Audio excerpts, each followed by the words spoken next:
Olá, pessoal, tudo bem? Bom, hoje a gente começa a estudar o conteúdo de cinemática. Quando a gente fala sobre cinemática, significa que a gente vai estudar o movimento em si de algum determinado objeto que está se movendo. Se a gente estuda o movimento dele, a gente precisa entender quais são as grandezas físicas que estão relacionadas a ele. Então, essas grandezas físicas, na maioria das vezes, é a posição que ele ocupa, a posição que ele ocupava, o tempo que ele gasta para realizar o movimento, com que velocidade que ele se move, qual a aceleração que ele utiliza e assim por diante. Essas são algumas grandezas físicas que a gente vai estar utilizando. Para a gente chegar nessa parte, a gente precisa inicialmente entender alguns conceitos que são de extrema importância. Quando a gente fala sobre corpo ou móvel, significa que é o objeto que a gente está estudando naquele determinado momento. É aquele objeto que vai acontecer um movimento com ele, por exemplo. Então, ao invés de eu falar um carro se move em linha reta, saindo da posição de 20 metros e blá blá blá. Ao invés de eu falar isso, eu falo corpo ou móvel. Então, eu falo um corpo se move em linha reta, entendeu? Ao invés de eu especificar que tipo de objeto é aquele, eu já falo que é um corpo ou móvel. E esse corpo móvel, ele pode ser uma partícula ou ponto no material, são sinônimos, tá? Ou então ele pode ser um corpo extenso. Qual que é a diferença de um para o outro? A diferença está em relação às dimensões. Dimensão de um corpo é o comprimento, largura, altura. Quando essas dimensões são desprezíveis, quando comparada com o local de estudo, a gente fala que a gente tem uma partícula ou ponto material. Agora, quando não é desprezível, as dimensões dele vai afetar nos meus cálculos, então eu chamo de corpo extenso. Por exemplo, imagina um carro que se move em uma estrada. Essa estrada é extremamente extensa e ampla. Ela é larga. E não tem nenhum obstáculo nessa estrada, vamos supor, não tem buraco, não tem carro, não tem nada. Esse carro, ele pode se mover tranquilamente em qualquer direção, em qualquer sentido, qualquer direção. Nesse caso, esse carro é uma partícula ponto material, porque o movimento dele não vai afetar no local, não vai fazer diferença nenhuma a maneira como ele está se movimentando. Agora, imagine esse mesmo carro em uma garagem. Uma garagem, ao contrário da estrada, ela é estreita e ela não é tão extensa, ela não é tão ampla. Então, se o mesmo carro, fizer esse movimento que ele fez na estrada, aqui dentro da garagem, ele vai bater. Então, essa é a diferença entre corpo extenso e ponto material. Observa que um mesmo objeto, ele pode ser ou ponto material ou corpo extenso, porque depende do local de estudo, depende da onde esse corpo está, ok? Quando a gente fala sobre corpo extenso, é como se fosse um conjunto de várias partículas. Se eu estou falando de. Se eu cito que aquele carro é uma partícula ponto material, é exatamente como se ele fosse um pontinho em cima da estrada. É como se ele não tivesse comprimento, altura, largura, ele é um ponto, ok? Agora, quando eu falo sobre um corpo extenso, significa que ele tem tamanho. Então, ele não é mais um pontinho, é como se ele fosse um conjunto de pontos, porque ele tem dimensão. Ele tem comprimento, ele tem altura, certo? Imagina, por exemplo, uma ponte. Uma ponte de 5 metros de extensão. E para atravessar essa ponte, eu vou colocar uma pessoa atravessando essa ponte. A pessoa é como se fosse uma partícula. Por que que ela é como se fosse uma partícula? Porque no exato momento que ela pisar nessa posição aqui que eu estou marcando, o corpo dela inteiro está sobre essa posição. Então, para ela atravessar essa ponte, ela vai atravessar exatamente no momento que ela sair dessa extremidade para fora da ponte. Ok? Agora, imagina o seguinte. Tem uma certa diferença quando eu coloco um trem. Nossa Senhora. Deixa eu apagar isso aqui, eu faço de novo. Imagina a mesma ponte de 5 metros de comprimento, e aí quem vai atravessar essa ponte vai ser um trem de ferro. O trem de ferro, ao contrário da pessoa, ele é considerado um corpo extenso, porque imagina um trem de ferro com 2 metros de comprimento. Ele é grande. Se ele é grande, a partir do momento que ele pisar nessa posição aqui, ele não vai estar totalmente nessa posição, porque se ele é um corpo extenso, significa que ele é composto por um conjunto de várias partículas. E no momento que ele pisar nessa posição aqui que eu marquei, somente uma parte dele vai estar sobre aquela posição, porque ele é um conjunto de pontos. Eu só posso dizer que ele passou por aquela posição depois que todo o corpo dele passou por essa posição também. Então, quando ele passou de toda a extensão dele. Então, eu só posso falar que ele atravessou a ponte quando ele estiver desse jeito aqui, ó. Em que todas as rodas dele, todo o corpo dele saiu da ponte. Falar que um trem atravessou uma ponte significa, é como se, vamos supor, esse trem tem 2 metros de extensão. Falar que esse trem atravessou a ponte, como ele vai gastar mais tempo do que uma pessoa, então é como se uma pessoa com a mesma velocidade tivesse atravessando uma ponte de 7 metros, certo? Porque eu considero, em caso de corpo extenso, eu considero não só o comprimento da ponte, eu considero também o comprimento do objeto, porque esse objeto é um corpo extenso e para ele atravessar uma posição, ele precisa atravessar o seu corpo inteiro, certo? Ok. Isso para agora não é tão importante, mas você já tem que ter entendido essa ideia, tá? Mais na frente a gente vai trabalhar mais sobre isso. Quando eu falo sobre referencial, é exatamente o que você já sabe. É algo que eu pego como referência para poder observar uma determinada situação. Por exemplo, um exemplo cotidiano. Imagina 3 pessoas. Uma pessoa que eu chamo de A, uma pessoa que eu vou chamar de B e uma pessoa que eu vou chamar de C. Eu quero dizer que a pessoa B, ela é alta ou baixa. A Jaqueline, ela não é alta nem baixa, ela é média. Tá, mas você está comparando em relação à pessoa A e C. Eu não quero falar que ela é média, eu quero falar que ela é alta ou baixa. Então, para eu falar que ela é alta ou baixa, eu preciso comparar aos pares. O que significa? Eu preciso comparar inicialmente a pessoa B com a pessoa A.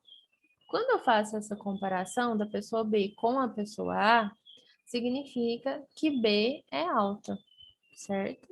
Porque o meu referencial é a pessoa A.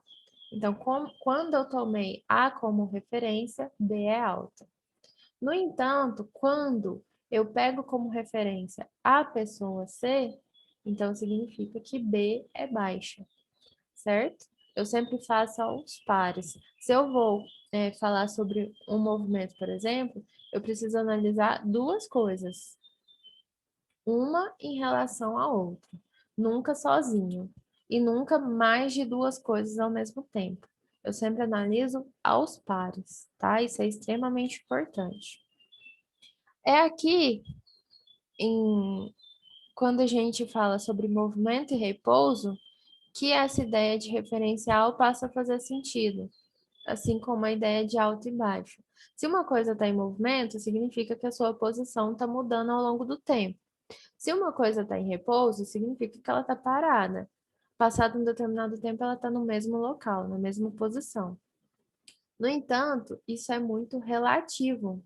Depende sempre do referencial adotado. Porque imagina a gente aqui. Eu estou na frente do computador, estou sentada. Então, em relação ao computador, eu estou sentada, eu estou em repouso, certo? Porque passado um determinado tempo, eu continuo na mesma posição. Agora, imagina comigo, a gente está no planeta Terra e a gente está o tempo inteiro girando ao redor do Sol. Então, se a gente tomar como referencial o Sol, a gente está em movimento. Mesmo eu que estou aqui sentada, você que está aí sentado estudando, a gente está em movimento, porque a gente está dentro da Terra e a Terra gira ao redor do Sol. Então, tá vendo? Tanto que é relativo a ideia de movimento e repouso. Algumas vezes você pode estar em movimento e outras você pode estar em repouso. E tudo no mesmo instante de tempo. Só mudou o referencial. Inicialmente, o meu referencial era o notebook, depois o meu referencial era o sol, certo? Então, vamos analisar essa situação aqui do ônibus que está se movimentando em uma estrada e tem uma pessoa A aqui parada lá na estrada, analisando o movimento das coisas, certo? É, bem, é, bem C são as pessoas que estão lá dentro do ônibus, aqui eu tenho um motorista também, certo? Então, vamos analisar. Ó, A está em movimento. Não, tá errado. Por que que tá errado? Pessoal, não tá errado porque ele tá parado, não. Ele não tá em repouso e nem tá em movimento. Eu não posso dizer isso, porque eu não sei em relação a quem que ele tá em movimento ou a quem que ele tá em repouso, certo? Então, essa situação, ela é falsa justamente porque eu não disse qual o referencial adotado. Sempre quando eu falo, se um objeto tem movimento ou repouso, eu preciso saber em relação a quem, tá bom? Em relação a quem. Próximo. A A, que é a pessoa que está lá de fora na estrada, está em movimento em relação a B. Olha, B está dentro do ônibus, certo? Olha só, a pessoa que está sentada lá de fora está em movimento em relação à pessoa que está dentro do ônibus? Sim.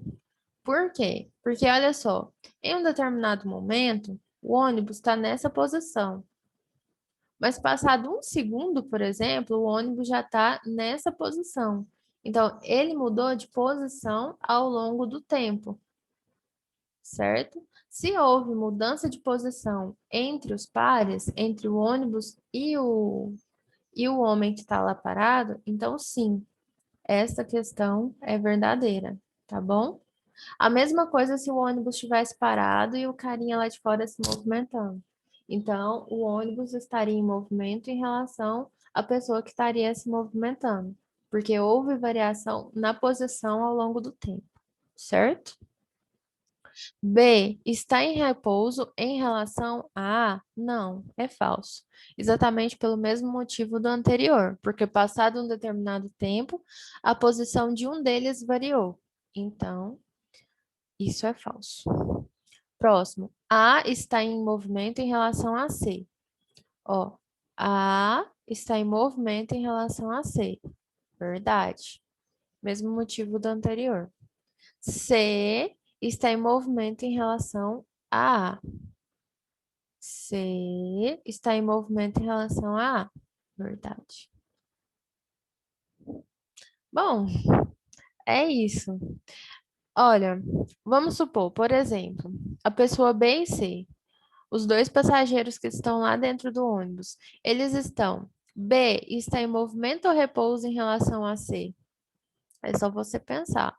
Passado um determinado tempo, a moça que está lá dentro do ônibus continua sentada no mesmo lugar. E o carinha que está sentado lá no ônibus continua sentado no mesmo lugar. Não houve variação de posição. Eles não mudaram de poltrona, não mudaram de local ali dentro do ônibus. Então, eles estão em repouso em relação a eles. Ok? B está em repouso em relação a C e C está em repouso em relação a B. Ok? Mas olha só, B, que é a pessoa que está lá dentro, ela está em repouso ou movimento em relação ao ônibus? Mesma coisa, ela está em repouso, porque passado um determinado tempo, ela continua no mesmo local dentro do ônibus, ok? Mas em relação ao chão, ela está em movimento, porque o chão que ela pisou num tempo de 1 segundo não é mais o mesmo. Passado, por exemplo, 1 segundo, ela já está em outra posição lá em cima do chão. Então, em relação ao chão, ela está em movimento. Bom, espero que tenha ficado claro isso aí. Continuando. Eu estou falando o tempo inteiro sobre posição e espaço. Eu acho que às vezes fica até tá bem claro para vocês o que seria posição. Posição é o local que aquele objeto está em um determinado tempo. E em relação a algum referencial. Quando vocês vê essas placas assim na estrada, essas placas elas simbolizam qual posição você se encontra. E se é 347, significa que ele está medindo o tamanho da estrada em relação com o referencial. Geralmente, o nosso referencial é o zero. Então, se é 347, significa que do referencial até essa posição onde está a placa, existe uma distância de 347 quilômetros, certo?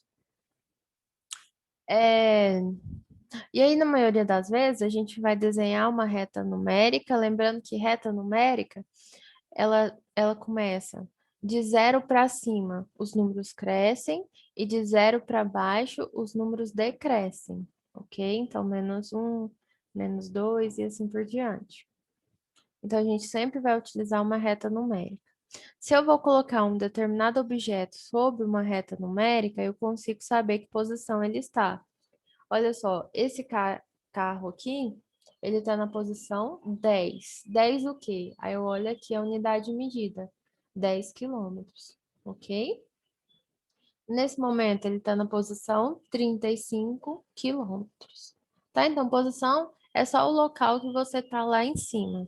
E ele sempre é medido em relação a algum referencial, que na maioria das vezes é o zero.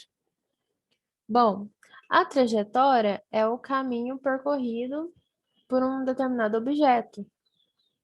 Por exemplo, imagina uma lesma que está se movendo aqui no asfalto. Essa lesma, à medida que ela vai andando, ela vai deixando uma gosma para trás. Quando você analisa aquela gosma, se ela, por exemplo, entrou em um determinado buraco, provavelmente ela está naquele buraco porque você viu a gosma dela, que representa a trajetória que ela percorreu, certo? Então, o caminho marcado ao longo do tempo representa a trajetória. No entanto, essa trajetória, ela sempre depende de um referencial. Aqui um exemplo aqui para vocês, ó. Existe um avião que deixa um pacote cair.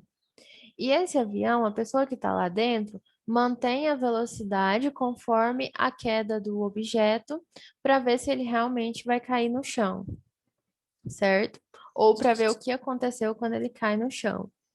Para a pessoa que está analisando o movimento desse pacote, como o pacote sempre está abaixo dele, então ele vai imaginar que aquele pacote caiu em linha reta. É como se aquele pacote tivesse caído em linha reta. Então, a trajetória para a pessoa que está lá dentro do avião, a trajetória do objeto é retilínea, é em linha reta. Agora, para uma pessoa que está analisando a queda do objeto do lado de fora, Graças à resistência do ar, ele vai observar que o objeto ele não cai em linha reta, ele sofre um certo desvio. Ele cai em forma de uma meia parábola, certo? Então, para o carinha que está lá de fora, a trajetória é parabólica. Para a pessoa que está lá dentro do avião analisando a queda, a trajetória é retilínea. Por isso que a gente diz que a trajetória, ela depende do referencial adotado, tá bom? Depende de quem está analisando o movimento. Continuando, vamos para a ideia de deslocamento. Quando a gente fala sobre deslocamento, significa exatamente isso aqui que eu marquei para vocês. Ó, deslocamento, a gente vai utilizar a letra delta, esse triângulo chama delta, delta S. Por quê? S significa posição. Deslocamento é a variação da posição. Variação nada mais é do que posição final menos posição inicial. A posição que eu cheguei menos a posição que eu estava, certo? Então, deslocamento nada mais é do que a variação da posição de um determinado objeto, e para calcular, a gente utiliza essa formulazinha. Lembrando que, se é posição, essa posição vai estar em metros, em quilômetros, centímetros, é uma medida de comprimento, ok? Bom, é, então um exemplo, por exemplo. Eu trouxe um exemplo aqui. Vamos fazer. Olha só. Um carro vai do quilômetro 40 ao quilômetro 70. Determine a posição inicial e a posição final. Posição é o local que eu estou em cima. Olha só, posição inicial é da onde eu saí, da onde eu parti. Quilômetro 40. Então, posição inicial é 40 quilômetros, certo? Porque a gente sempre representa o valor e depois a unidade de medida. Aqui deixa para as placas, ok? Esse quilômetro 40. Posição final, 70 quilômetros. Se eu quero calcular o deslocamento, que nada mais é do que a variação da posição, eu devo fazer posição final menos posição inicial, que nada mais é do que 70 menos 40, que dá 30 quilômetros, ok? Basicamente isso. Agora, olha só, imagina o seguinte, aqui eu tenho uma reta bem reta, e aí o corpo, inicialmente, ele foi na posição 40, vou pegar essa ideia aqui, ele saiu da posição 40 e foi para a posição 70. Passado um determinado tempo, ele voltou para a posição 40. Então, nesse caso que eu estou falando para vocês, a posição inicial é 40 e a posição final também é 40, porque é a posição que ele chegou no final de todo o movimento. Se ele saiu de 40 e voltou em 40, então essa é a posição final. Então, aqui o deslocamento nada mais é do que fazer final menos inicial, não é? Que no caso é 40 menos 40. E aí dá zero. E aí, por que que deu zero? Porque aqui a gente chama de trajetória fechada. Sempre que um corpo faz uma trajetória fechada, ou seja, saiu de um ponto e retorna nesse mesmo ponto, a gente chama de trajetória fechada. Ele saiu e voltou para a mesma posição. E sempre quando é uma trajetória fechada ou cíclica, então o deslocamento sempre vai dar zero. Sempre, sempre, sempre. Ok? Tá bom. Uma coisa que é comum acontecer é a gente confundir deslocamento com distância percorrida. E não pode, porque apesar de algumas vezes ser a mesma coisa, não é, não são sinônimos. Distância percorrida é o quanto eu andei e deslocamento é a variação das posições. É diferente. Por exemplo, lembra lá a situação que eu acabei de falar? O corpo ele saiu da posição 40, foi na posição 70, isso num determinado tempo. Aí depois de outro tempo, ele estava na posição 70 e retornou para a posição 40. Se eu faço o cálculo do deslocamento, vocês viram que esse deslocamento é nulo, certo? Mas, no entanto, se eu faço o cálculo da distância percorrida, o valor é diferente. Como assim? Porque a distância percorrida é o tanto que o corpo se movimentou. Olha, se ele foi de 40 até 70, então ele andou 30 quilômetros, certo? Ó, saiu de 40, 50, 60, 70, 30, certo? Daí, se ele saiu de 40 e retornou na posição 40, ele andou mais 30 quilômetros. Então, se eu quero saber a distância percorrida nesse caso, nada mais é do que fazer 30 mais 30, que equivale a 60 quilômetros. Ok? Então, viu a diferença? Distância percorrida é o tanto que eu realmente percorri e deslocamento é a variação das posições. Nesse caso, o deslocamento é zero e nesse mesmo caso, a distância percorrida é 60. Pode acontecer da distância percorrida e o deslocamento dar os mesmos valores. No entanto, nem sempre isso vai acontecer, tá bom? Algumas vezes. Quando que acontece? Vai acontecer quando o móvel ele permanece no mesmo sentido de movimento. Por exemplo, ele vai se movimentar somente para a direita. Então, nesse caso, a distância percorrida vai ser igual ao deslocamento. Da mesma forma, se ele estivesse movimentando só para a esquerda.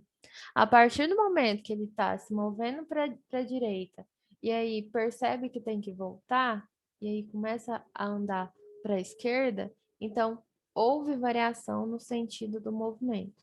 Então, a distância percorrida e o deslocamento vai dar valores diferentes, tá bom? Então, ok. Bom. Continuando, isso aqui era só para frisar mesmo o que eu acabei de falar para vocês. Ó, eu quero calcular o deslocamento e a distância percorrida por um móvel que passa pelas posições 8, 10 e 2. Você pode desenhar para facilitar para você a visualização. Vou fazer isso só por questão de didática mesmo. Olha só, ele passa pela posição de 8, 10 e 2. Então, o que que significa? Ó, essa reta, ela significa as posições em metro. Então, inicialmente, ele estava na posição de 8, andou para frente e chegou na posição de 10. Nesse momento, ele para e volta para trás, chegando na posição de 2. Vou marcar aqui como posição A, B e C. A distância percorrida. Aqui, automaticamente, você já sabe que o deslocamento e a distância percorrida vão dar valores diferentes. Por quê? Porque houve variação no sentido do movimento. A distância percorrida é somar o tanto que ele andou. Olha, se ele foi de A para B, A está na posição 8, B está na posição 10, então ele andou 2 metros. 8, né? 9, 10. 2 metros. Mas, se ele saiu de B e foi para C, então ele saiu de 10 e foi para 2. Então, ele andou 8 metros. Consegue visualizar isso? Ó, se eu sair de 10 e vou para 2, fica 9, 8, 7, 6, 5, 4, 3, 2. Estou contando nos dedos, tá? Porque assim fica mais fácil. Então, deu 8. 2 mais 8 dá 10 metros. Essa é a distância percorrida. Vou marcar como D, tá? Agora, o deslocamento só vai me importar a posição final menos a posição inicial. A posição final é onde eu cheguei, que no caso é nessa posição C, que é 2. A posição inicial é da onde eu saí, 8. 2 menos 8, menos 6 metros. Ok? Viu que deu valores diferentes? Por que que deu valores diferentes? Porque mudou o sentido do movimento. Certinho, pessoal? Bom, Continuando, eu trago exercício para vocês fazerem. Se eu quero que vocês calculem o deslocamento, basta substituir na fórmula que foi dada de variação. Delta S é igual a S final menos S inicial. S final é a posição final, aonde o corpo chegou, e S0 é a posição inicial, da onde ele saiu. Só substituir na fórmula. Só presta atenção aos sinais, tá? Por exemplo, aqui, vamos ver um exercício aqui, ó. Por exemplo, essa letra D. A posição final é onde ele chegou, menos 6. Posição inicial é da onde ele saiu, menos 12. Então, se eu vou calcular o deslocamento, vai ficar menos 6, menos da fórmula, menos 12, tá? Esse menos é da fórmula e esse menos é do 12. Então, ficou menos 6, aí faz joguinho de sinal, menos com menos, mais 12. Devo 6, pago 12, pago toda a minha dívida e ainda sobra R$ 6, ok? Então, presta atenção só aos sinais. A mesma coisa é nos próximos exercícios.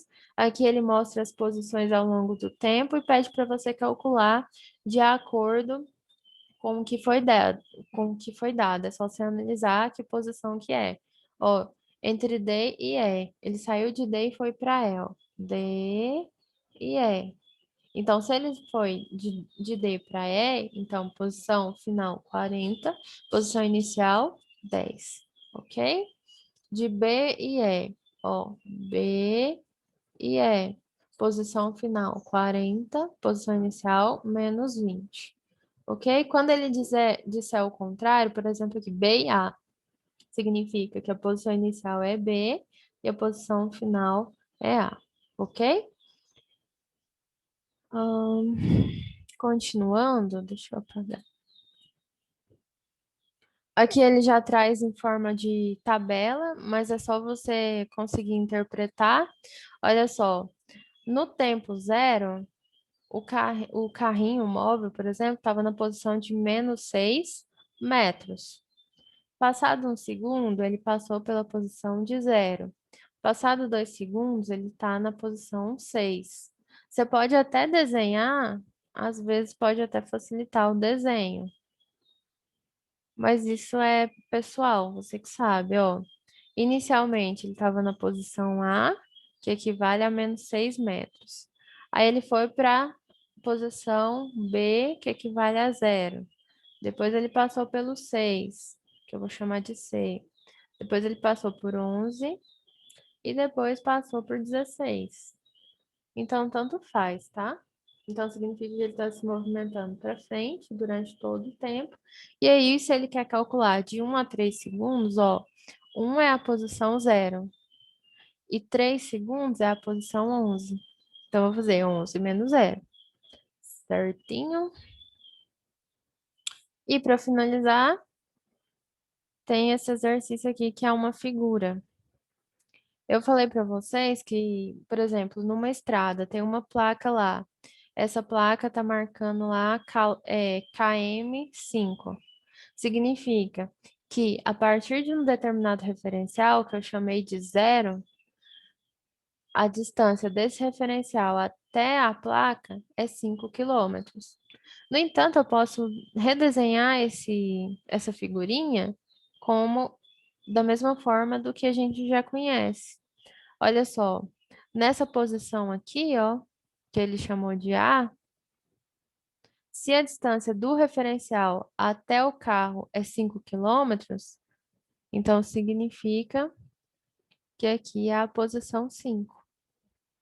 E lá na posição B, se a distância de um carro até outro é 10, ou melhor dizendo, se a distância dessa posição até o referencial é 15, e o referencial a gente adota como zero, então aqui é o 15,